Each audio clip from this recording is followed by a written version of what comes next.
¿Qué tal? ¿Cómo están? Muy buenos días, bienvenidos. Soy Ronald Fernández y esto es Diálogo Abierto. Como todos los días tenemos invitados interesantes tratando temas interesantes para la sociedad y la comunidad. Y el día de hoy no es la excepción. El día de hoy nos acompaña Eduardo Vázquez del Centro Cultural Amauta. Eduardo, muy buenos días, bienvenido. Buenos días, muchas gracias a todos los que forman parte de Evolución Radio y Radio Comunitaria, ¿no? Efectivamente. Bueno, hemos invitado a Eduardo Vázquez el día de hoy para que nos cuente un poquito del Centro Cultural Amauta. ¿Qué es lo que hace, qué realiza, cuál es su enfoque? Cuéntanos un poquito, ¿qué es el Centro Cultural Amauta? El nombre suena muy bonito, llamativo. Cuéntanos, ¿qué es? Bueno, primero, el Centro Cultural Amauta es un centro cultural que trabaja en ámbitos de acompañamiento a procesos organizativos, por un lado. Por otro lado, fortalecer procesos culturales, tanto en el tema de comunicación, identidad, arte, y bueno, no solamente es hacer gestión cultural por hacerla, ¿no? Nosotros creemos que la cultura y el arte deben tener un papel transformador en la sociedad.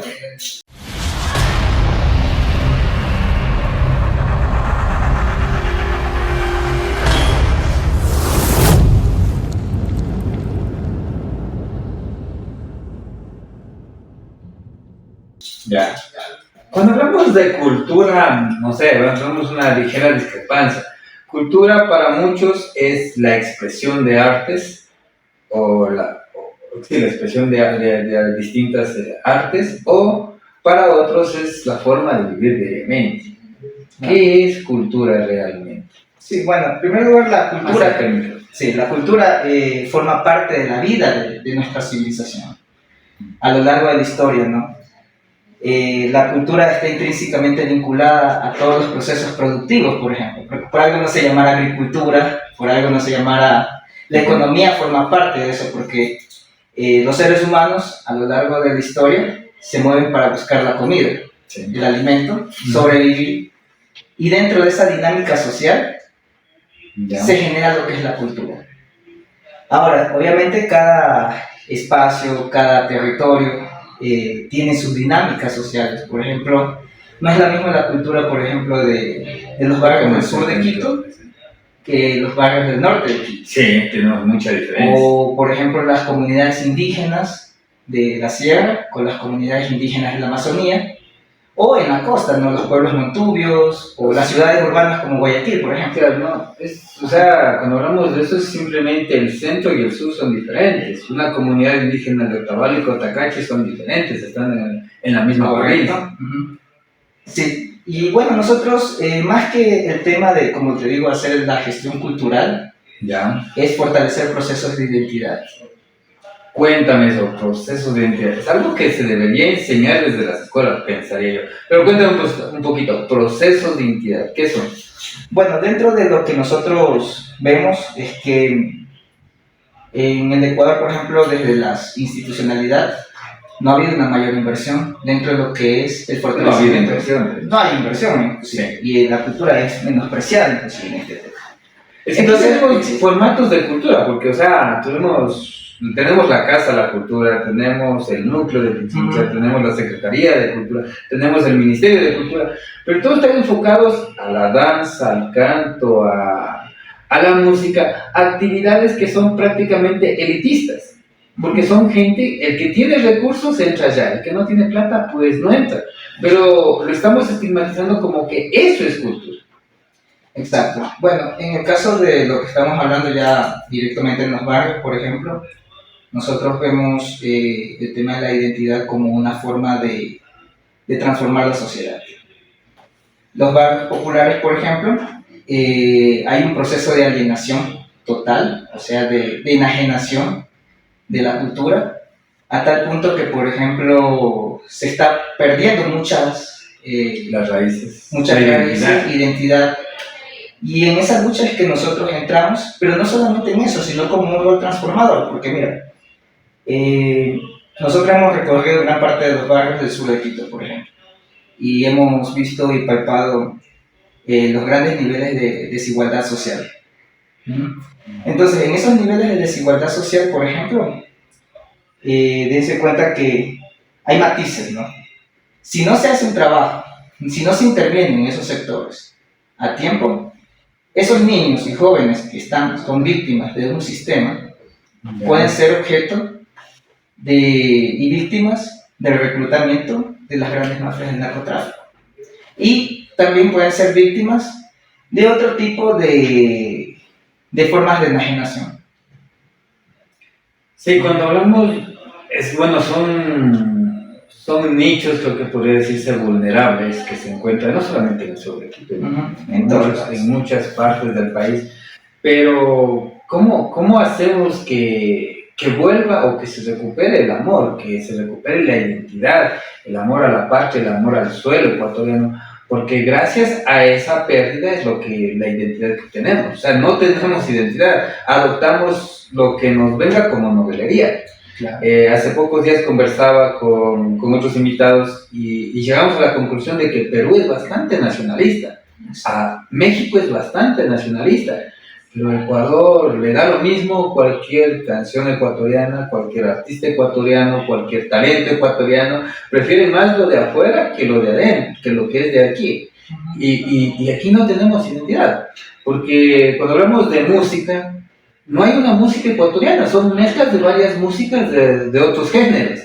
Cuando hablamos de pintores, no hay talentos buenos de aquí, o sea, prefieren más lo de afuera. Cuando hablamos de artistas, incluso los artistas de aquí son mejores apreciados en el exterior que en el mismo Ecuador. Entonces, ¿cómo hacer que la gente de ecuatoriano ame más su patria y ame más el talento ecuatoriano y empiece, aunque suene estigmatizado esto, ser más nacionalista? Amar lo que tenemos aquí y no tanto despreciar, pero sí dejar un poquito de lado lo que viene de afuera. Bueno, primero, en el tema, por ejemplo, de la música, el arte es universal, ¿no? O sea, no es que Ecuador desarrolle una música y un género. Pero, por ejemplo, Bolivia tiene los carnavales. Claro, no, sí, tiene sus vertientes también de otros territorios, ¿no? En el tema de la identidad, más que el tema es la ecuatorianidad, como hablamos, ¿no? Ya. No soy tan partidario de los nacionalismos, porque el exceso de nacionalismo te lleva inclusive a casos de xenofobia y odio irracional, ¿no? Pero en el caso de lo que hablamos de identidad del ecuatoriano, por ejemplo, yo siempre cito a Benjamín Carrión, por ejemplo, un escritor que lleva el nombre de la Casa de la Cultura, ¿ya? Él se encargó, junto con otros intelectuales de la época, a trabajar todo lo que era la identidad del pueblo ecuatoriano, ¿no? Acuérdate que Ecuador, en su época de república, viene desde 1830. Pero de 1830 hasta finales del siglo XIX, o sea, todo ese siglo XIX, el Ecuador no tenía institucionalidad. Entonces era presa fácil para invasiones, era presa fácil para cualquier tipo de vulneración. Ecuador fue invadido en esa época. Sí. Guayaquil fue invadido, o sea, acuérdense que bloquearon el Golfo de Guayaquil para bloquearlo económicamente, ¿no? Y bueno, ahí se dieron algunas cosas. Parte de la historia que muchos ecuatorianos no conocen. Exacto. Y no sabemos. Exacto, sí. Entonces imagínate que en ese año, en esa época, no es que nos invaden porque los otros eran malos y era porque no había una institucionalidad. Los organismos de la moneda real empezamos a tener a partir del siglo XX. El Banco Central existe desde las superintendencias de bancos, de compañías, existen desde 1925. Recién desde esa época viene un proceso de institucionalidad moderna, obviamente, porque Ecuador estaba completamente retrasado. Entonces, los intelectuales de aquella época, en esa impotencia y en esa lógica, ellos sostenían: si no podemos ser potencia económica, política ni militar, seamos potencia cultural. Y entonces ellos comienzan a recoger, a retomar el tema desde la arqueología, la antropología, la literatura, el arte, todas las estéticas artísticas, y comienzan a crear lo que es la identidad del ecuatoriano. Y recién en ese momento se empieza a hablar de lo que es la identidad en el Ecuador. Con esos antecedentes que tú nos brindas el día de hoy, ¿cuál es la identidad del ecuatoriano? ¿O cuál es la identidad que el ecuatoriano debería tener? Bueno, la identidad del ecuatoriano hay una cosa que nos hace fuerte, la diversidad. A pesar que somos un país muy pequeñito, somos un país sumamente diverso, 18 nacionalidades indígenas, una cantidad enorme de pueblos, una cantidad enorme de creencias, de saberes, los saberes ancestrales, por ejemplo, en nuestras comunidades indígenas, los saberes ancestrales también en nuestras comunidades del campo de la costa y del campo de la Amazonía. Entonces, todo eso a veces es menospreciado por ciertas élites porque lo ven como vulgar, lo ven como algo primitivo, lo ven como algo retrógrado, cuando en realidad esa es nuestra verdadera fortaleza cultural. Imagínense en el caso del grupo de Guayaquil, por ejemplo, de pintores, de literatos de la época. Ya. Ellos recogen, si ustedes se dan cuenta, los mejores textos de literatura ecuatoriana que han marcado punto de inflexión en la historia de la literatura, se basan en la realidad del montubio y en la realidad del indígena. ¿No? ¿Por qué? Porque si se hubieran dedicado a hacer cosas banales, como hablar del amor falso, a escribir o idealizar apologías innecesarias, no hubieran trascendido. Entonces, y eso nos ayudó, esos textos de literatura nos ayudó a tener una visión de lo que es el Ecuador, gracias a eso, porque si no hubiese existido eso, fuéramos hasta ya hubiéramos sido invadidos ya. Ya. Cuando tenemos esta visión, ¿cómo hacer para trascender en el tiempo o sobrevivir en el tiempo? Porque hay vemos jóvenes que tienen la información en la palma de la mano, pero al final del día no conocen nuestra historia, no conocen nuestros antecedentes y les importa poco nada. Claro. ¿Cómo hacer eso para que se convierta no en algo comercial, pero sí en algo que le gustaría a la juventud hacer, o sea, seguirlo? Yo estaba viendo el tema de los cómics de China, no es de ahora, es de muchos años atrás, pero el cómic sigue evolucionando y sigue dándose a notar y sigue trascendiendo en el tiempo y sigue creciendo. Hoy ya no solamente la cultura del cómic es en China, es en distintos países del mundo, pero sus raíces salen de China, claro, y Japón. Entonces, ¿por qué no hacer algo o enfocarse en algo que ayude a que nuestra historia también crezca en el tiempo y no solamente se estanque en ese tiempo? Porque, vamos, a nosotros nos enseñaron historia hace muchos años, hoy ya no se da en los colegios la historia de cómo veníamos, y lo que tú nos acabas de contar, de que fueron invadidos, de que fueron bloqueados el Golfo, esa parte no hay en esa historia. ¿Cómo hacemos para que esto sobreviva? ¿O qué se debería hacer? Justamente nosotros es uno de los puntos que el Centro Cultural ha discutido en los últimos tiempos, que es el tema de jóvenes. Porque hay una realidad, los jóvenes no se involucran ya en procesos organizativos. En ningún tipo de procesos. Son individualistas, sí. Quieren salvar el mundo con el dinero del papá. Exacto.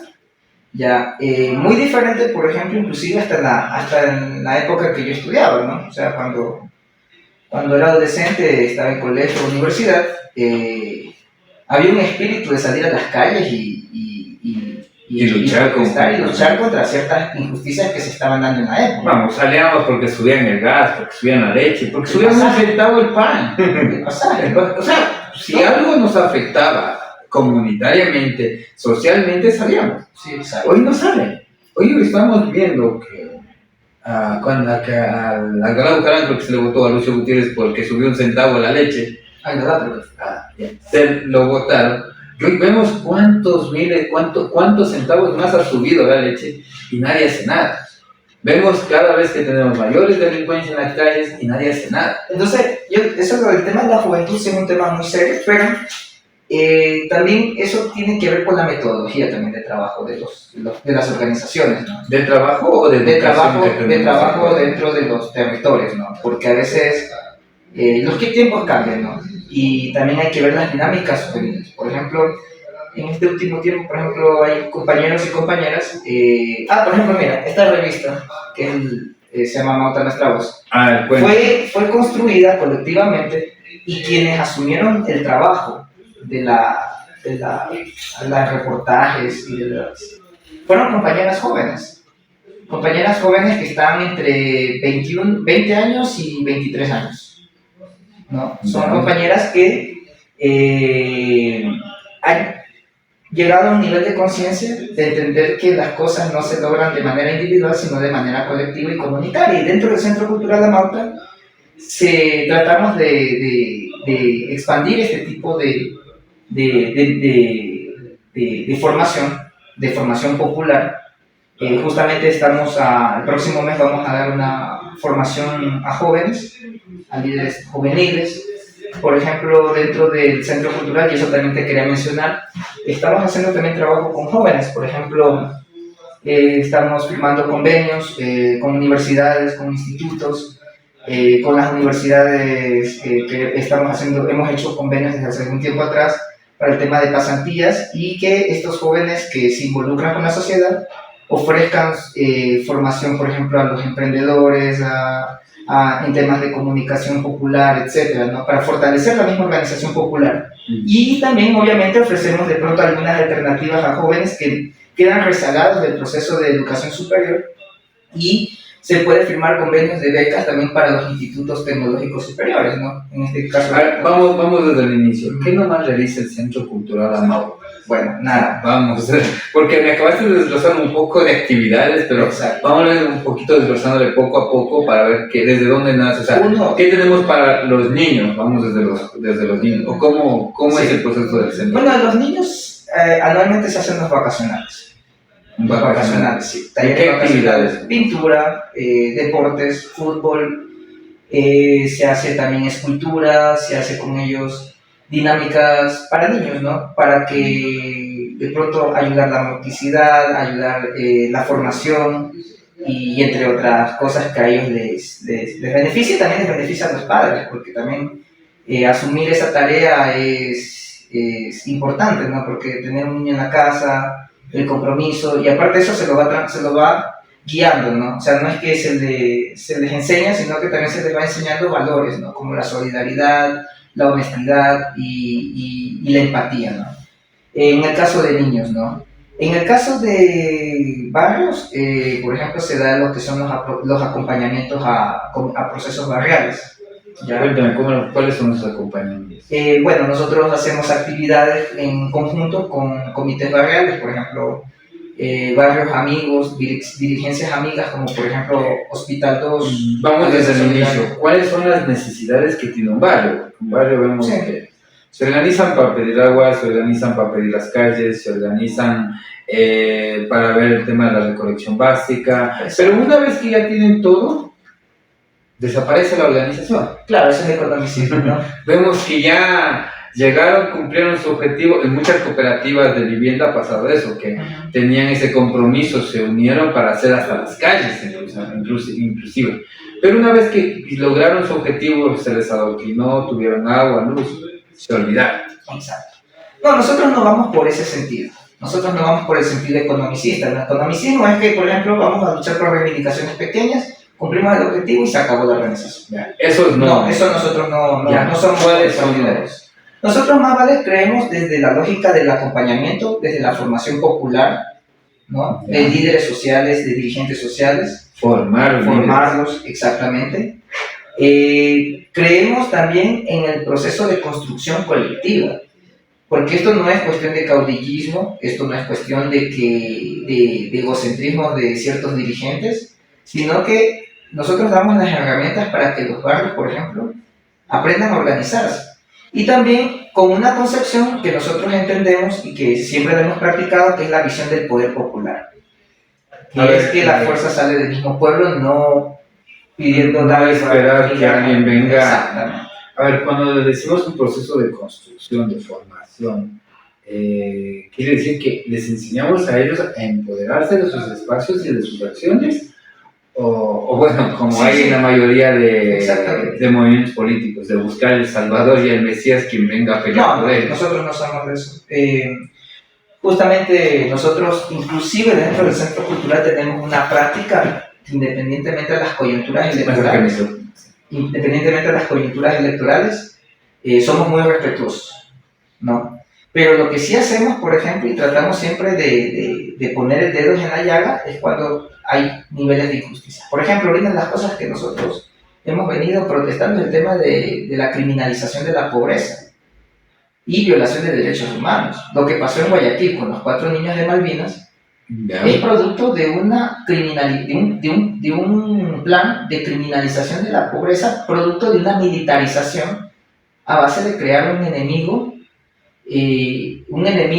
falso enemigo, en cuando todos sabemos que las que generan lo que generan las grandes fortunas a base del crimen organizado no están viviendo en los barrios pobres, sino que están viviendo ni siquiera en el país, están por otro lado. O sea, de hecho, aquí lo que tenemos ni siquiera son los testaferros, simplemente son personas que quieren un grano más de poder, pero no son los verdaderas cabezas de la delincuencia. Exactamente. Y entonces, por ejemplo, nosotros tratamos hace un mes atrás, hicimos un evento muy, muy chévere con dirigentes sociales de derechos humanos de Guayaquil, justamente con la organización que estuvo detrás de la defensa jurídica de los 4 niños de SDH de Guayas. Estaban compañeros del Centro Cultural La Mauta, de CEPAS y de otras organizaciones. Y dentro de esta reflexión que hicimos, era de que es importante hacer entender, intensificar la cultura de la educación popular en los barrios.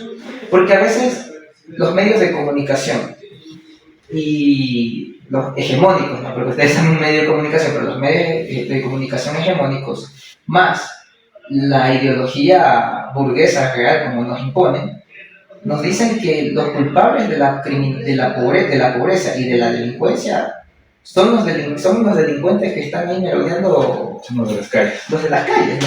Cuando sabemos que ellos son las víctimas. No queremos romantizar el crimen. Lo que estamos diciendo es de que el origen de estos problemas no están ahí, están en la desigualdad social, están en el poco acceso a la cultura. Por eso que nosotros estamos hablando de procesos culturales, porque sabemos que desde la cultura se puede transformar muchas cosas, se pueden salvar gente. Por ejemplo, hay otros ejemplos de procesos culturales que he conversado con jóvenes, muy jóvenes, así de 19, 18 años, me dicen, Edu me dice, si yo no me hubiese involucrado a esta organización cultural o a este proceso cultural, yo hubiese sido un microtraficante. Y el chico ahorita, ¿qué hace? El chico honradamente se gana el dinero haciendo zancos, porque aprendió en una organización cultural a hacer zancos, malabares. También no es falta de un proceso de educación. Porque, a ver, nosotros hemos experimentado lo que vive en otros países y siempre tenemos eso y todos comparan, no, es que en Estados Unidos no pasa eso, es que en Francia no pasa eso, es que en otros países no pasa. La mayoría de gente hace esas comparaciones, pero ¿por qué no hacer unas comparaciones buenas? O sea, venimos desde 1984 con un proyecto de desarrollo sostenible sustentables, creo que es de... Se me fue, bueno, en una parte de Inglaterra, se me fue el nombre de eso, donde está la Universidad de Oxford, en ese sector, en donde a los 12 años se les enseña a los jóvenes en valores, moral y ética y proyectos sostenibles con esos recursos. Aquí no tenemos esos procesos de educación, aquí nos enseñan que sales de la escuela al colegio, sales del colegio a trabajar, sales de la universidad a trabajar. Incluso me recuerdo que hace, creo que fue 15, 16 años, que Ecuador lo nombraron un país de la mano de obra barata, cuando Rafael Correa estuvo aquí, porque formábamos profesionales universitarios empleados, o sea, gente que salía a pelearse plazas de empleo, no gente que salía a generar empleo. Es que la educación, no solo en el Ecuador, también en América Latina, sobre todo, está diseñada para crear mano de obra barata. Por ejemplo, si ustedes ven, la formación de los profesionales los profesionales que se forman son de bajo nivel, pero no de bajo nivel en el sentido de la producción de las universidades públicas. Competitivamente, por ejemplo, si yo llevo mi título ya a competir a Estados Unidos, no sirve de nada. No me sirve de nada. Me voy a Alemania con ese título, termino ya prácticamente de otra función, de albañil o de conserje, ¿no? Entonces, ¿qué significa eso? Es de que hay una práctica de utilizar la educación, primero como un negocio, porque en América Latina se usa la educación como un negocio.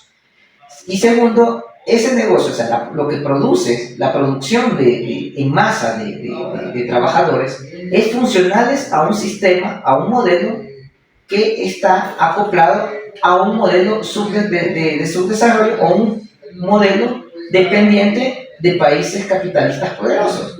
Entonces, por ejemplo, en el caso de Ecuador, entonces producimos abogados, o digamos un ejemplo, producimos, digamos, un ingeniero en telecomunicaciones o un ingeniero civil, ¿ya?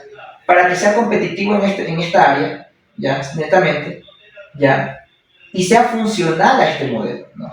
Pero el modelo que tenemos en Ecuador es de la sobreproducción, o sea, en todo. Producimos profesionales que colapsan el mercado. Producimos papas que colapsan el mercado. O sea, hacemos todo en sobreproducción. No hacemos estandarizado ni por etapas o por tiempo. O sea, profesionalizarlos en ciertas áreas. Lo que hacemos es que el otro día sacaron un curso de cosmetología, 10.000 vacantes. O sea, quiere decir que 10.000 personas entraban a un curso de cosmetología, iban a haber 10.000 capacitados en eso, ¿y dónde iban a desempeñarse? No, pues y aparte de eso que Ecuador, ¿no? Ecuador, tanto en educación, en planificación urbana, en todos los aspectos, no hay un sentido de planificación. No hay un sentido de planificación. Mira que en el caso de la producción nuestra, por ejemplo, somos un país que la producción agrícola fácilmente el Ecuador podría ser el granero de toda América Latina. Es considerado que Ecuador puede ser el granero del mundo. Imagínate, o sea, y sin embargo tenemos gente. Pero también eso viene con hambre, o sea, y no hay una planificación, o sea. Claro, y aquí tenemos un tema de que en el país más rico del mundo nos morimos de hambre, porque hay una sobreproducción que desgasta los suelos, porque no es que le desgasta al empresario o al agricultor que produce, desgasta los suelos, y hay una escasez cuando no hay esa producción. Pero aquí ya se ha intentado hacer esos cambios. Yo recuerdo que hace 3 años se intentó quitar estos procesos de siembra estandarizada por tiempo, siembra estandarizada o parcelada.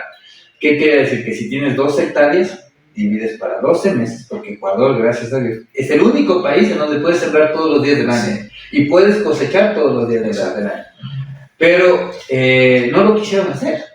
¿Y quiénes tomaron la posta para hacerlo? Y ahí viene el tema, ¿por qué no ser nacionalistas? Lo hicieron en Perú. Hoy están cultivando los desiertos de Zorrito. Los grandes desiertos que teníamos a la frontera de Ecuador con Perú, hoy están llenos de policultivos. Pero sí, ahorita, sí, eso ya depende también ya de una política, de un proyecto. No, de hecho, nosotros fuimos parte de ese proceso. Aquí los capacitamos a gente en Tulcán que no quiso hacerlo, porque para sembrar una roba de papas necesitas 15 gotas de agua diaria. No necesitas poner el chorro de agua que daña la tierra. Eso nos vinieron a capacitar profesionales que ya lo hacen por años, porque ellos necesitan eso. No, y en el Perú, la gente, la asociación, no fueron políticas de Estado, fue asociaciones y organizaciones que se unieron para ocupar sus terrenos y empezar a cultivarlos, pero cultivarlos parceladamente. Entonces, esta organización fue parte también de la nueva sociedad que está trabajando allá y están haciendo este tipo de proyectos. O sea, mucha gente está buscando que por qué el Estado no me da, pero no hay la obligación del ciudadano, y ahí viene el tema. ¿Por qué no hay educación? O sea, cultura de la educación. ¿Por qué el ciudadano nos dice, va a hacer marchas exigiendo sus obligaciones? Porque todos exigen sus derechos, pero nadie exige sus obligaciones. O sea, ¿cuál es su corresponsabilidad con el espacio, con el lugar en donde vive? O sea, yo sostengo que en el caso de, yo un poco tomando el tema largo, porque como es tan extenso, cuando hablas de que es parte de una cultura también. Cuando hablas de culturas, te desplayas por cualquier lado de la conversación, ¿no? Y Ecuador, por ejemplo, no tiene un proyecto planificado. Ha habido intentos de reformas agrarias, tú lo sabes muy bien, en la cual han fracasado, ¿no? Pero es que aquí las reformas agrarias son políticas, no son sociales. Sí. Cuando haces algo político, estás buscando que algo sea conveniente para alguien, para un grupo, pero no para la sociedad. Pero hay un tema, por ejemplo, es de que si hablamos ya de un cambio real dentro de lo que es el agro, primero deben haber organizaciones fuertes y con el alto nivel. Por ejemplo, con el mayor respeto que se merezcan a algunas organizaciones agrícolas y todo eso, pero ya se convierten en intermediarios del Estado. Y entonces te dan un microcrédito y el Estado lo que hace, o el gobierno de turno lo que hace es prácticamente chantajearte, decirte, pórtate bien con nosotros, te damos estos beneficios, o te quito la tierra que tú todavía no me la has pagado.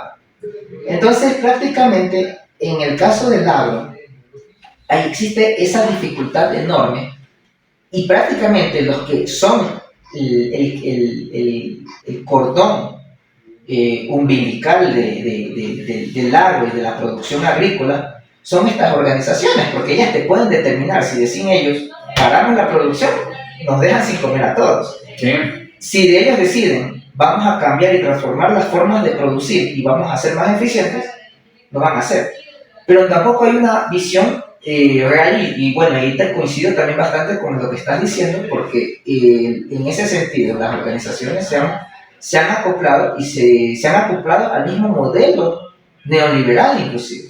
Entonces, por eso que a veces vemos organizaciones que se mueven por cuestiones económicas, lo que estábamos hablando antes, ¿no? De economicismo, ¿no? Por ciertas reivindicaciones. Lo que pasa en el barrio también pasa en la comunidad indígena. ¿Qué no decir en el movimiento obrero también, cuando el sindicalista solamente se mueve por sus propios intereses, por su contrato, qué sé yo? Cuando de pronto pasan cosas que les afectan al país y se abren, no sé, se hacen ojos ciegos. Sí, pero es que ahí viene el tema, cultura educativa. Claro, o sea, ¿por qué dejar de pelear por mi metro cuadrado o por mis intereses? Porque hoy estamos en elecciones y ya vemos organizaciones que están buscando su propio beneficio y ver a quién se alían para ver qué sacan, pero no le están sacando provecho a la organización o el beneficio a la organización, le están sacando beneficio al que está a la cabeza y representando. Peleamos por nuestros bolsillos. Por eso nosotros hablamos de organizaciones de nuevo tipo. Organizaciones de nuevo tipo que traten de romper con estos esquemas, estos vicios, estas prácticas que son prácticas en cierta medida hasta aberrantes, ¿no? Porque al dirigente barrial se lo convierte en un conciliador. Al dirigente barrial se lo convierte en una persona que... En muchos casos es el mercenario. El mercenario, exactamente. ¿Qué no decir de otras ciudades, no? Y entonces el dirigente se pierde todo ese sentido de la organización y ellos son los que desmovilizan. Entonces nosotros no estamos como para hacer eso. Nosotros estamos con la posición de construir organizaciones de nuevo tipo. Desde el Centro Cultural, las compañeras, sobre todo porque son el número dentro del Centro Cultural, la mayoría son compañeras mujeres, ¿no? Compañeras que inclusive han sido fundadoras de algunos barrios de ahí del sector de Quitumbe, como Villa Solidaridad, Asistencia Social, El Conde, ¿no? Y sumado a esos jóvenes también, que hay chicas jóvenes que se han sumado ahora en este proceso. Y bueno, dentro de esta cuestión se trata siempre de hablar del nuevo tipo de organización, porque si nosotros seguimos insistiendo en el viejo modelo de organización, lo que vamos a hacer nosotros como responsables es reproducir, convertirnos en una fábrica de actores sociales corruptibles o personas que no van a aportar a la sociedad, sino que van a descomponer la sociedad. Hacer lo mismo esperando distintos resultados. Exacto. Sí, pero yo recalco en este tema, o sea, ¿cómo cambiamos? Yo pensaría que hay que sentar a las personas más moral y ética, valores, porque al final del día siempre va a haber la migaja criolla, el que te quiere comprar, el que te dice, el que te soborna con cualquier cosa. Aquí te sobornan con migajas. Exacto. Pero al final del día te sobornan y quiebran, o sea, te vienen y te regalan unos $100 y al final el otro se ha ganado como $10,000. Claro. Y el otro con $100, el dirigente va a ir con $100 contento, va y te abre las puertas del barrio para que vayas y convenzan a la gente. Entonces, ¿cómo hacer que la gente primero deje de venderse por migajas? Porque esa es creo que es una de las problemáticas más grandes que tenemos, y es como los partidos políticos y movimientos políticos han utilizado a la sociedad y al pueblo para sus propios beneficios. Exacto. Primero es la unidad de los convencidos, como decimos a veces, ¿no? Nosotros siempre tratamos de converger con otros espacios también que estamos en la misma lucha. ¿Ya? no creemos en la unidad pegado con saliva, eso no creemos, ¿no? Por ejemplo, hay casos, ¿no? Que porque hay que unirnos porque tenemos este objetivo en común y bueno, tenemos al tipo que fue cuestionado en su organización por desviar fondos, tenemos al tipo que hizo pactos con los gobiernos de turnos para sacar beneficios, etcétera, ¿no? Un ejemplo, ¿no? Y entonces, ¿cómo podemos tener confianza dentro de un proceso de unidad con ese tipo de personas, ¿no? Entonces nosotros lo que decimos en este caso, y lo que hemos hablado, es el tema de unidad con los convencidos. Ahorita, por ejemplo, nos invitaron, y también un saludo también a los compañeros de otro centro cultural, de allá de Yaruquí, ¿ya? Con ellos nos han hecho una invitación para el día viernes para el Mushurmina, y va a asistir unos compañeros allá, va a ser todos unos días de rituales, y va a estar bonito, ¿no? De fiesta, ¿no? Y de ceremonia, ¿no? Y ellos, por ejemplo, conversábamos y nos damos cuenta que sí hay gente que está haciendo lo mismo que nosotros, o mejor, o en menor intensidad, desde sus propios territorios, pero no se amplían, ¿no? O sea, como que estamos todos aislados, cada uno en su sitio. Cada uno peleando desde su trinchera, sí, pero no se une. Pero ya cuando nos conocemos y nos damos cuenta que el sábado pasado, nos encontramos con ellos en un evento que nosotros organizamos, y habían 4 centros culturales.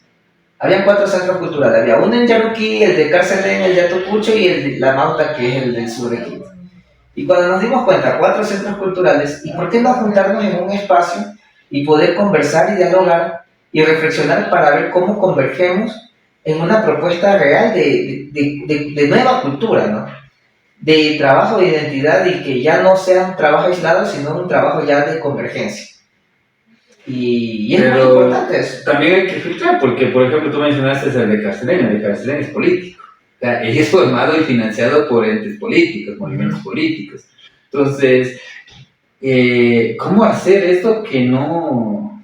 No, sí, respetuoso, porque que no sean utilizados entre ustedes? No, creo que esa es la mayor debilidad que tenemos. La gente los líderes barriales, la gente de las asociaciones, organizaciones, utilizan a la gente de ellos mismos. Exacto, mira, yo te voy a decir una cosa. En el caso de la posición política, todos somos políticos. Todos hacemos política. O sea, que me digan... Sí, pero otra cosa es ser financiado por un movimiento político. Ya. Ahora, lo que nosotros hacemos en este contexto es de que, primero, nosotros somos respetuosos a la línea política a la que pertenecen. ¿Ya? Por ejemplo, si vienen de tal organización o tal organización, nosotros, los problemas que tengan entre esas organizaciones, acá no se viene a replicar, porque aquí se viene a trabajar en un sentido de construcción colectiva, ¿ya? Y para poder llegar a eso, por lo regular, la práctica siempre es que se genere un lineamiento general en el cual compa, aquí no me van a venir con que me van a traer al político tal, que se sume más a la gente, sí, al movimiento. No, o tratar de cooptarte a la gente, decir, sabes que me la voy a llevar a tu gente, me voy a llevar a que sean adherentes de tal movimiento. Eso no. O sea, todo eso es un lineamiento, porque se dejan las cosas bien en claro. Cuando no se dejan bien las cosas en claro, se fracasa, ¿no? En los procesos de unidad tienes que siempre, cuando son procesos de unidad, tiene que haberse todo en claro. Este proyecto tiene este objetivo central, estos objetivos específicos, estos son las líneas rojas, no te puedes pasar de aquí, ni yo ni tú, todos estamos en igualdad de condiciones aquí, pero no podemos hacer eso. Porque como tú dices, así mismo siempre nos encontramos con alguien que se le quiere pasar por encima de... La viveza criolla. Es la viveza criolla, ¿no? Entonces te vienen y te tratan de absorber, pero ya nosotros hemos tenido esas experiencias del Centro Cultural, las compañeras del Centro Cultural, en las entrevistas que hemos hecho aquí en la revista, y va a salir una entrevista, va a salir ya el video. La compañera, por ejemplo, hay unas experiencias que nos dicen que sí, o sea, las organizaciones barriales han sido utilizadas como plataformas de candidatos. Ya el hombre cumplía o la mujer cumplía el objetivo, saltaba y se olvidaba de la gente. Y se quedaba abandonado el trabajo popular, comunitario, ¿no?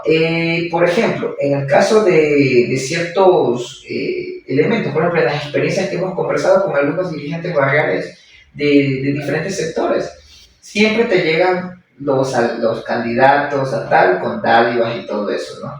Y entonces, ¿qué hace? Es que te rompen por dentro la organización, te la rompen, porque vienen, se te llevan la gente, tú frenas, pero ellos como tienen sus propios objetivos, y ya te van a con plata y al final la gente se va, o sea, por una migaja. Entonces, por eso que siempre hay que dejar bien las cosas bien centradas y bien claras, porque en un proceso de unidad, yo no me voy a sentar, por ejemplo, a firmar un acuerdo de unidad, por ejemplo. Yo tengo mi posición política, ¿no? Pero bien clara y definida. Pero yo no voy a sentarme, por ejemplo, en un proceso de unidad con otra organización sin firmar un documento, un acuerdo claro. Un acuerdo claro. ¿Ya? Y el pueblo ecuatoriano, los barrios, tienen que entender que la unidad se la hace, pero también tiene que ser mediante acuerdos programáticos, por ejemplo, en el caso de los barrios de construcción popular.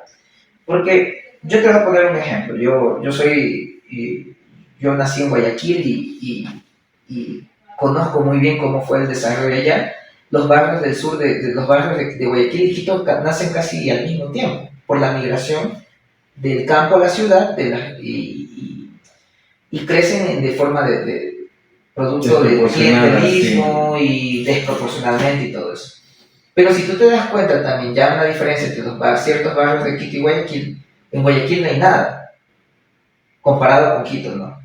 ¿Por qué se da eso, no? Porque en los 90, en el gobierno, en la alcaldía de Flores Cordero, por ejemplo, hubo un proceso de cooptación de dirigentes. Se los forró de dinero un pocotón a los dirigentes más influyentes, se los forró, y a los que no se acoplaban, les garroteaban nomás, o sea, era lo que hacían eso, ¿no? Hay un caso de un dirigente que lo mandaron al hospital porque él hizo gestiones para que se revisaran los contratos del agua potable, se lo mandaron al hospital, ya el hombre ya después ya salió casi muerto de ahí y ya no tuvo la misma fuerza para poder enfrentarse a los socialistas. Entonces, ¿qué sucede? Que eliminaron la organización. Entonces, todos los procesos de organización quedaron rezagados y minados, ¿no? Entonces, ¿qué sucede? Es que se generaban organizaciones clientelares. Entonces, el dirigente que tiene como 20, 30 años en el comité pro mejoras, y bueno, le decía a Nebodo, Cintia Vitello, o el alcalde de turno, no, ninguno se sabe, o sea, no puedo tampoco estar. Y viene y le dice, bueno, necesito que estés acá y me traigas tu gente. Ahí va a haber un bus, va a haber comida y va a haber cierto beneficio en tal caso. Eso. Entonces, y esa es la práctica que se ha dado y cómo se ha desmantelado la organización popular al interno, ¿no? Y acá en Quito se corre ese riesgo también, se corre ese riesgo. Sí, hay gente que mueve así. Se está haciendo, pero lo poco que queda tiende también a desaparecer, pues, ¿no? Entonces, la idea nuestra no es desaparecer, sino es tratar de ajustar, ¿no? Y por eso que el Centro Cultural acompaña, como les digo, procesos organizativos. Cuéntanos, ¿cómo se vincula con todo este antecedente que acabamos de conversar? ¿Cómo se vincula, cómo nace el Centro Cultural La Mauta y hacia dónde está dirigido? Bueno, yo no soy fundador del Centro Cultural, soy miembro del Centro Cultural, asumí la entrevista, pero voy a hablar por los compañeros y las compañeras. Bueno. El Centro Cultural nace casi en base, hace 15 años, en base a la necesidad de organizarse en dos barrios, ¿no? En Villa Solidaridad y nacen ellos en un barrio, no me acuerdo el nombre, pero es cerca del Conde, donde tenían una casa de madera, ¿no?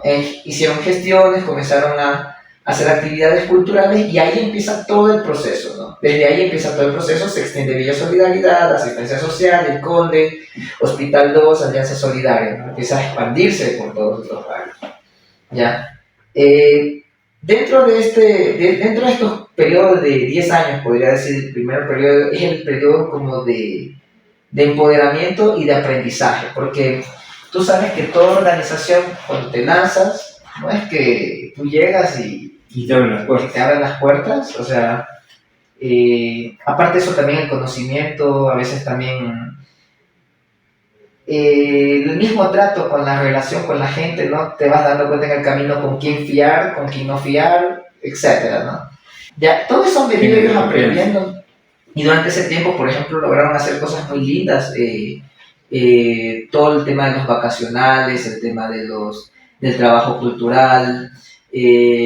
Hay chicos y chicas que estaban vinculados al centro cultural que hacían, por ejemplo, música, hip hop. Hay, por ejemplo, compañeros que inclusive están dentro de la revista, que son excelentes pintores, escultores, o sea, y no es que te hacen un arte banal, ¿no? Te hacen un arte que te lleva a recuperar la identidad, ¿no? Que busca la memoria, que busca la identidad, etc., ¿no? Entonces, durante todo ese proceso ellos han venido desarrollándose, ¿no? Y creciendo, ¿no? Como todo proceso, avanzas, retrocedes, pero la tendencia siempre ha sido avanzar, ¿no? Ya en este periodo último, ya de los 5 años para acá, después de la pandemia, por ejemplo, se han abierto algunas posibilidades, por ejemplo, las compañeras del Centro Cultural Amauta impulsan un proceso de emprendimiento, por ejemplo, de lo que son snacks, por ejemplo. Ya, o sea, ya hablamos de economía inclusive, ya de economía popular, ¿no? Economía circular. Y circular, exacto. Entonces, por ejemplo, ya crean un negocio de snacks, ellas venden en ferias, posicionan en algunos mercados, en algunos sectores, ¿no?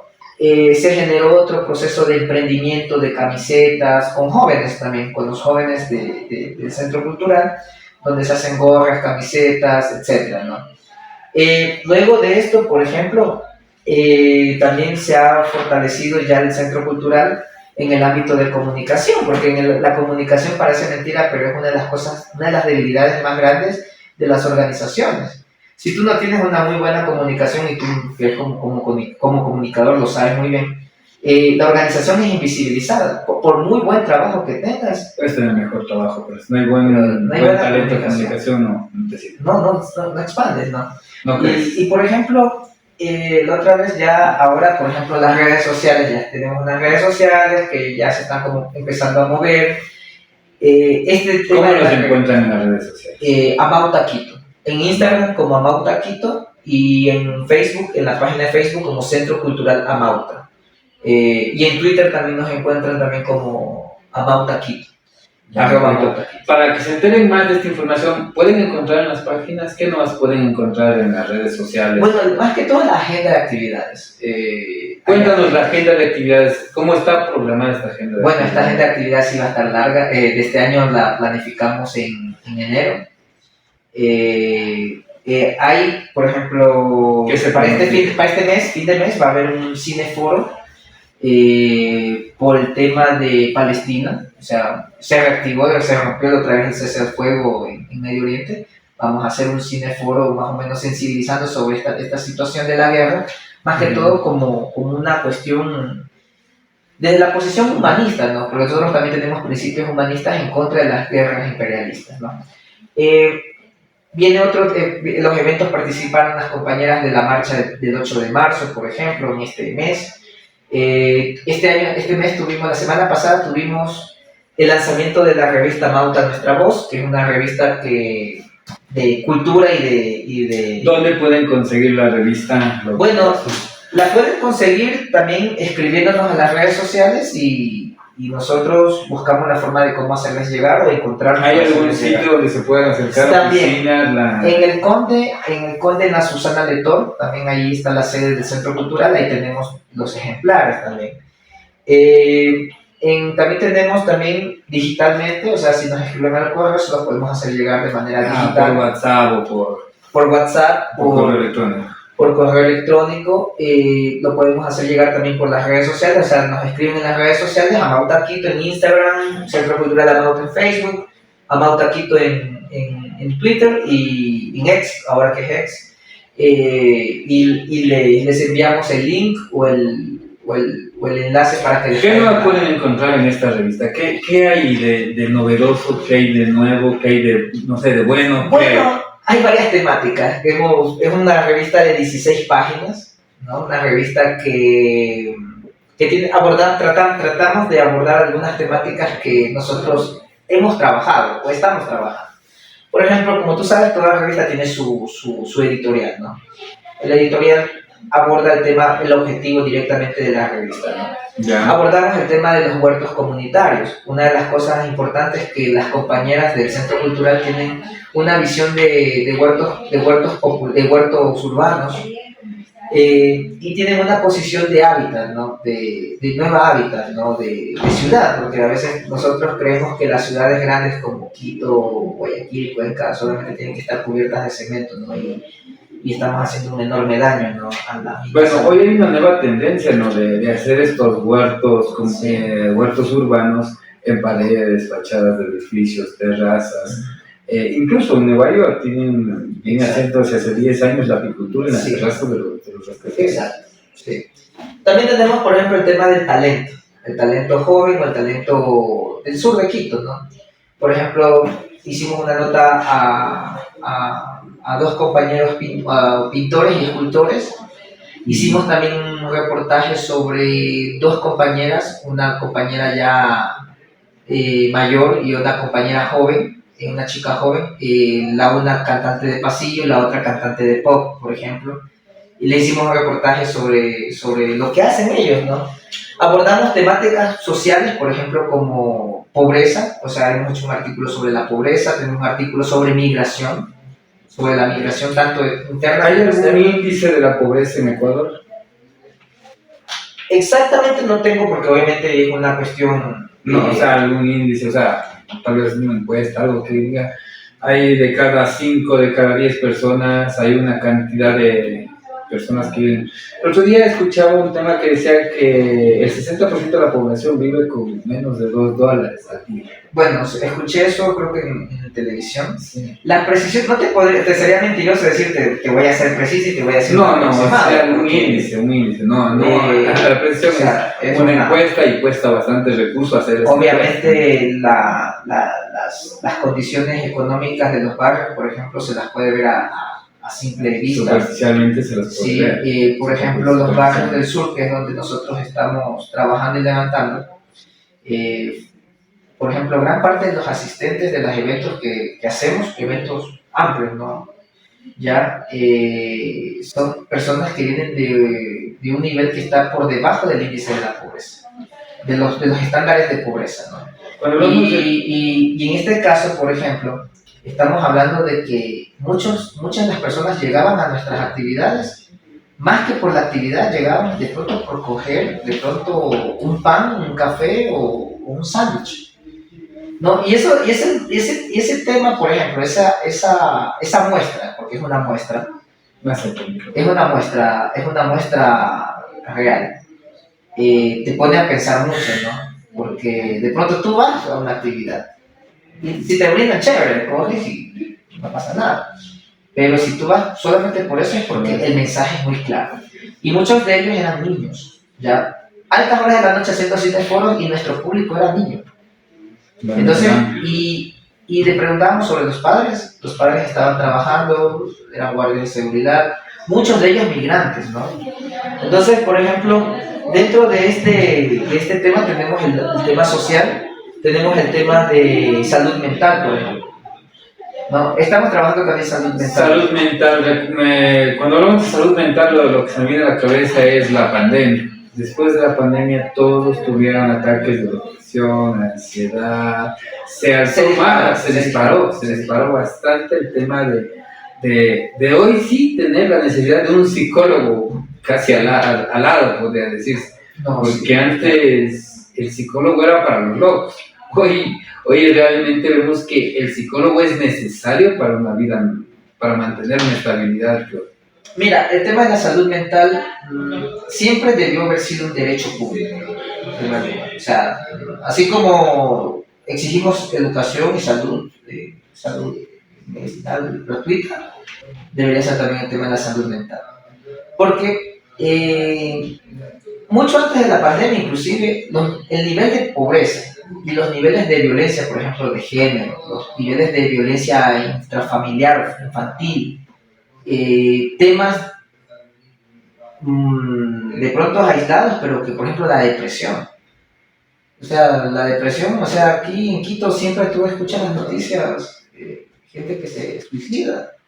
Y gente que inclusive aparentemente son personas que tienen una vida normal. Que tienen una vida normal, ¿no? Sí. Pero ¿qué pasó ahí, no? ¿A qué punto de quiebre tú te pones a pensar en la... Que no, es imperceptible, ni se ve que tiene una deficiencia o que tiene una dolencia o algo. Y el tema de la depresión no tiene clase. Por ejemplo, la depresión no tiene clase social. La depresión te puede afectar al que tiene y al que no. Y al que no tiene. O sea, puede ser el empresario más alto o el estrella del rock más puede ser el que más dinero tenga o el más guapo, como puede ser el más pobre o el más feo. Pobre o el más. Igual de tan caro. No, pero sí se debe tomar. La pandemia también generó muchas cosas. Por ejemplo, la crisis, la desesperación, el duelo. Por ejemplo, mucha gente se quedó sin familiares producto de la pandemia. Sí. Y perdió mucho, o sea, no es que... Muchos perdieron a toda su familia, se quedaron solos. Yo tenía un caso de un compañero que una vez le llamó por teléfono, oye, loco, ¿qué pasó? Pues no aparece, le digo así, cuéntame, o sea, ¿qué es de tu vida? O sea, pero molestándolo, ¿no? Me dice, no, loco, yo me desaparecí casi un año porque toda mi familia murió, pues, y me quedé solo en la casa. Él vivía en una casa de 2 pisos y toda la familia murió en la pandemia. O sea, murió el papá, la mamá y una tía con el que vivía. Y quedó él nomás solo porque eran como que... Yo tuve el mismo caso de una amiga que se le murió el esposo, el suegro, la suegra, la mamá, los hermanos, familia o sea, del esposo y de ella, quedó solo. Claro, imagínate, ¿y qué haces con esas situaciones, por ejemplo? O sea, que imagínate, yo, por ejemplo, en casos así me ha pasado también cosas de duelo, cosas así, y te golpean muy fuerte. De pronto debes tener un carácter muy fuerte para soportar, aguantar, pero sí se necesita. O sea, si es una necesidad, la salud mental, ¿no? Inclusive, en este mes estuvimos con unas compañeras de psicólogas que son también parte del Centro Cultural, tuvimos un tallercito de relaciones saludables. Y entonces las compañeras hicieron un ejercicio muy bonito, o sea, como de desplayarnos, ¿no? De decir, bueno, ¿qué opinas de tu pareja? ¿Qué opinas de esto? ¿Qué opinas de lo otro? Y bueno, ahí comenzábamos como a hablar, ¿no? A hacernos la autocrítica y muchas cosas. Pero sí, se necesita ese acompañamiento. Parece mentira, pero tú dices, hay gente que lo trata siempre de menospreciar el tema de la salud mental, el tema de... Se lo tiene como un poquito más aislado. Bueno, ha sido como un tabú, un estigma, sí. Pero ya hoy se ha abierto un poco más. Sí, entonces, por ejemplo, en el caso, por ejemplo, de la revista también abordamos temas de memoria, por ejemplo. O sea, hicimos una entrevista a la compañera Elsa Lozada, que es dirigente del Centro Cultural La Mauta. Ella es la que lidera procesos de emprendimientos, una compañera fundadora del barrio Villa Solidaridad. Le hicimos una entrevista, obviamente como son entrevistas históricas, memoria, es demasiado extenso, o sea, necesitaría toda una revista entera para abordar todo el tema, ¿no?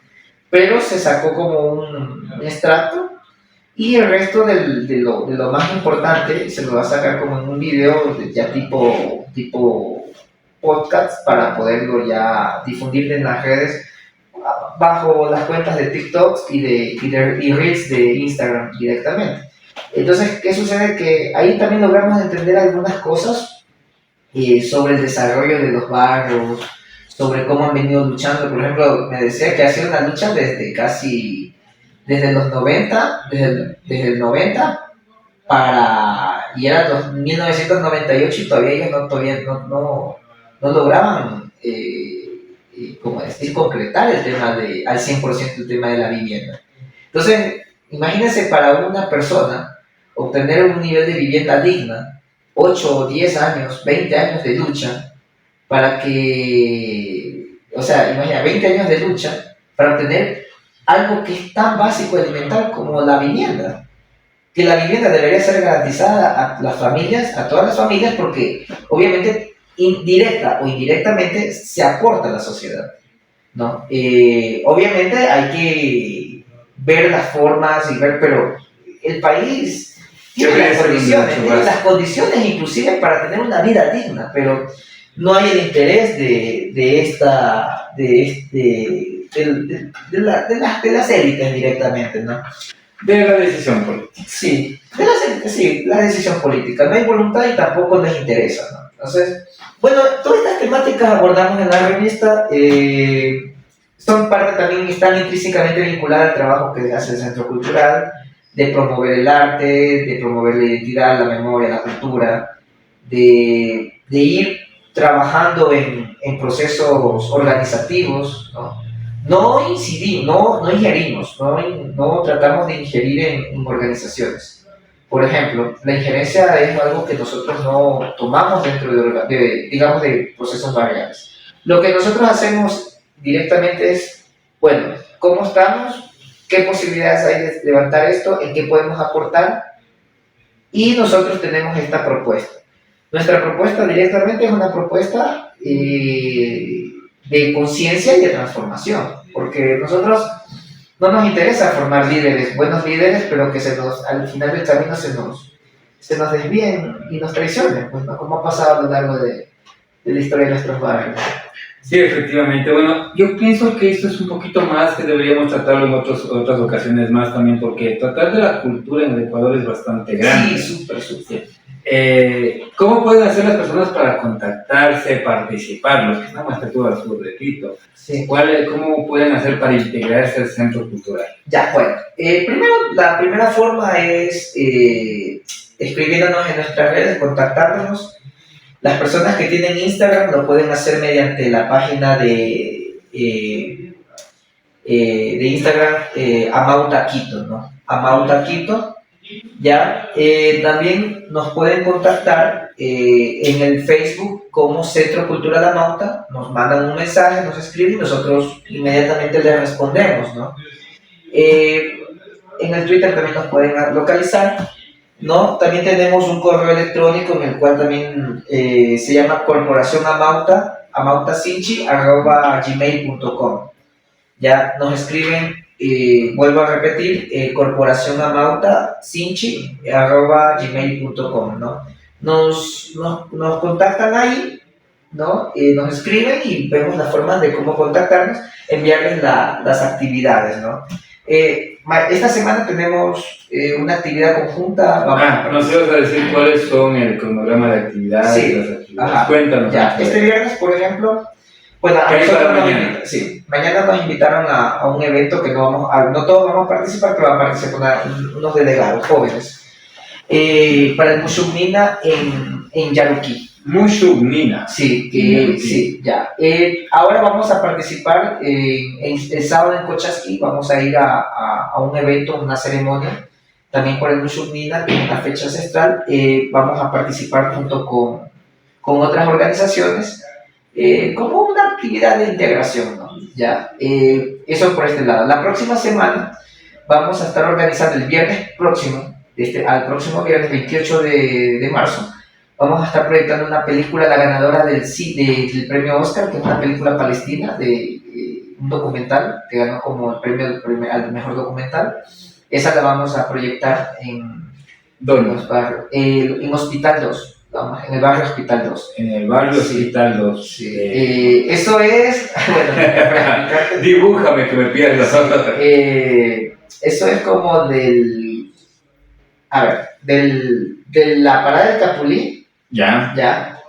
Te vas largo así, caminas y llegas en dirección hacia el Conde. Ya. Te metes como en dirección al Conde y en esa, ya en la subida, o sea, ya está lo más alto, ahí está el Hospital 1, Hospital 2, San Carlos del Sur. Esos son los barrios que están ahí ubicados, en la cual nosotros hemos hecho full actividades, ¿no? Vamos a proyectar esa película. El próximo mes, que ya es abril, tenemos pensado también hacer una escuela de liderazgo. La semana pasada hicimos, por ejemplo, la firma de un convenio con el Instituto Tecnópolis vamos a beneficiar a cerca de 40 jóvenes y adultos con becas para que estudien tecnológicos superiores en administración, marketing y talento humano, ¿no? Que se abrieron esas carreras y los jóvenes van a obtener ese acceso, ¿no? Por otro lado, también tenemos también el caso de la revista, que tuvimos el lanzamiento de la revista. En abril también tenemos otras actividades basadas en temas de procesos organizativos, ¿no? Mayo vamos a estar haciendo actividades por el Día del Trabajador en el mes de mayo. Cierto, me olvidaba, los compañeros también, los compañeros y compañeras están preparando una brigada internacional para viajar a Cuba para las brigadas internacionales, ¿no? Que se dan anualmente, ¿no? Que es como reconocimiento de los procesos organizativos allá, conocimiento de la historia, una cuestión más turística, pero asimismo de acompañamiento, de formación, y creo que va una delegación como de unos 10 compañeros para allá, y compañeras, ¿no? ¿A Cuba? Sí, a La Habana. ¿Cómo se hace para que me lleve? Bueno, o para las personas que quieran participar en todo eso. Sí, y está a tiempo, ¿no? Si están interesados, igual, por ejemplo, pueden contactarse igual con la página si están interesados en participar en las brigadas para organizar. Están haciendo ellos eventos, están haciendo reuniones. Se viene también un evento como de formación, o sea, preparatorio a lo que va a ser la brigada. Ellos creo que van a salir, creo que si no me equivoco, por julio. No tengo la precisión, pero van a salir por julio, ¿no? La actividad del Día del Niño también tenemos preparado. Es una actividad muy linda y esperemos que también invitarte para que nos acompañes. Con mucho gusto. Sí, en las actividades del Día del Niño metemos muchas cosas, ¿no? Metemos juegos, metemos teatro, metemos música para niños, obviamente con cantantes, artistas. Los artistas populares nos ayudan y también se involucran. Hay magia, bueno, los caramelos, los juguetitos, los regalitos que se pueda obsequiar a los niños. Pero más que todo también es como una integración, porque llegan los padres, pero también se convierte como en un ejercicio. Yo me he dado cuenta que se convierte en un ejercicio, digamos un ejemplo, yo soy de otra organización. Y los compañeros, como son bien generosos en ese sentido, te dicen, oye, cáete a la fiesta del Día del Niño. Y van gente que de pronto no son del Centro Cultural La Nauta, no son del proceso, no han estado ahí, pero como somos amigos y todo, llegamos como un punto, como un pretexto para integrarnos, ¿no? Una integración. Y nos integramos al punto de que terminamos en el mismo juego con los niños, llegamos, conversamos, y es como un ejercicio, ¿cómo te puedo decir? Un ejercicio de sanación inclusive, porque a veces llega, cuando tú tienes organización, estresado y todo, y te relajas, o sea, y sales de una actividad como decir, bueno, estuvimos ahí, conversamos, nos reímos un poco, nos desestresamos, etc. También tenemos el tema de la Navidad Dina. Hacemos también temas como de identidad sobre el tema de gastronomía, por ejemplo, el tema de la colada morada, por ejemplo. La colada morada la hacemos colectivamente, ¿no? Como una tradición del centro cultural, ¿no? O sea, que ponen cada uno los ingredientes, o entre todos hacen Exacto. una colada. Sí, entre todos hacen la colada. Ajá. O sea, el centro cultural gestiona ya y ellos tienen su propia dinámica de comprar, y uno se encarga de comprar, el otro se encarga de traer las cosas y cosas así, ¿no? Ya cuando nos encontramos todos y ya ahí empezamos, bueno, yo no, yo por ejemplo... ¿Qué tal es para cocinar? No soy tan bueno. A mí me ponen a pasar el agua, ¿no? Ya, que hasta el agua se me quema. Sí. Entonces, en el caso de la Navidad, por ejemplo, que ya después de esa actividad viene la Navidad, ellos, el Centro Cultural, hacemos lo que es la Navidad andina. ¿La Navidad? Andina. Andina. No es como la Navidad que a veces te llevan a Papá Noel, te llevan a regalos así, o sea, o algo así como muy, muy occidentalizado, muy norteamericanizado, ¿no? Sino más vale es como recordar la Navidad, siendo respetuosos de las creencias cristianas, católicas de nuestro pueblo, que celebran el nacimiento de Jesús y de nuestros barrios. Hacemos la Navidad también, pero también la combinamos también con el sentido comunitarista, ¿no? Entonces, por ejemplo, en Navidad se hacen gestiones, hay organizaciones que también apoyan, organizaciones amigas, fraternas, por ejemplo, desde el Comité Unitario de Solidaridad con Palestina, el Comité Popular 15 de Noviembre, organizaciones como CEPAS, que es de Derechos Humanos, colaboran, ¿no? La Coordinadora de Solidaridad con Cuba, sí, cosas así, ¿no? Tienen organizaciones O sea, así. es un colectivo de colectivos, o sea, aglutina varios colectivos. No. Son aliados, amigos. Vale, sí. organizaciones aliadas. Entonces ellos vienen y colaboran, ¿no? Porque ven que hay un trabajo ahí. La gente, amigos sueltos, dicen, oye, qué loco el trabajo que estás haciendo, que están haciendo ustedes, ¿no? Y ahora, por ejemplo, ya se está como ya un poco expandiendo el trabajo del Centro Cultural. Si tú ves las fotos, ves las redes sociales, te das cuenta que hay unos trabajos sostenidos, ¿no? Con todas las dificultades, porque hay que decir, tenemos como todos. Bueno, se nos va acabando el tiempo. Agradecerte, Eduardo, por habernos acompañado. El día de hoy nos acompañó Eduardo Vázquez del Centro Cultural Amauta, quien nos ha dado a conocer un poquito de lo que realiza. Si quieren saber más de las actividades, si quieren integrarse a este centro cultural, si quieren hacer estos procesos, que la mayoría de gente deberíamos hacerlos, comuníquense a los números de contacto, búsquenlos en las redes sociales como Amauta Quito, me decías, ¿no? Sí, En Instagram los pueden conseguir y desde ahí pueden entablar este nexo y, bueno, aprender. Estamos aquí hechos para aprender, para avanzar, para crecer y para formarnos. Palabras de despedida, ¿no? Bueno, muchas gracias a todos los que estuvieron conectados, un abrazo también. Como palabra final, solo el pueblo salva al pueblo, y es un pueblo organizado, ¿no? Mediante la organización y la unidad de todos los que creemos en justicia social, podemos avanzar y transformar esta sociedad. Muchas gracias, Eduardo. Soy Ronald Fernández y esto fue Diálogo. Hasta la próxima. Dulce corazón de terror fue culpable de mi ilusión. Has clamado por mi atención, me he rendido bajo tus hechizos.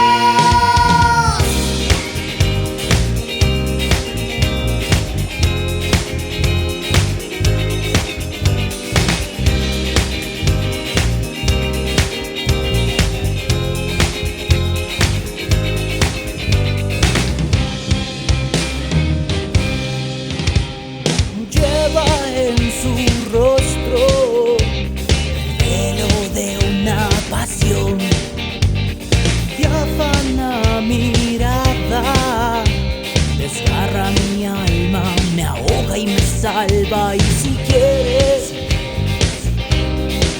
solo si quieres, y si quieres, podría causar un tifón.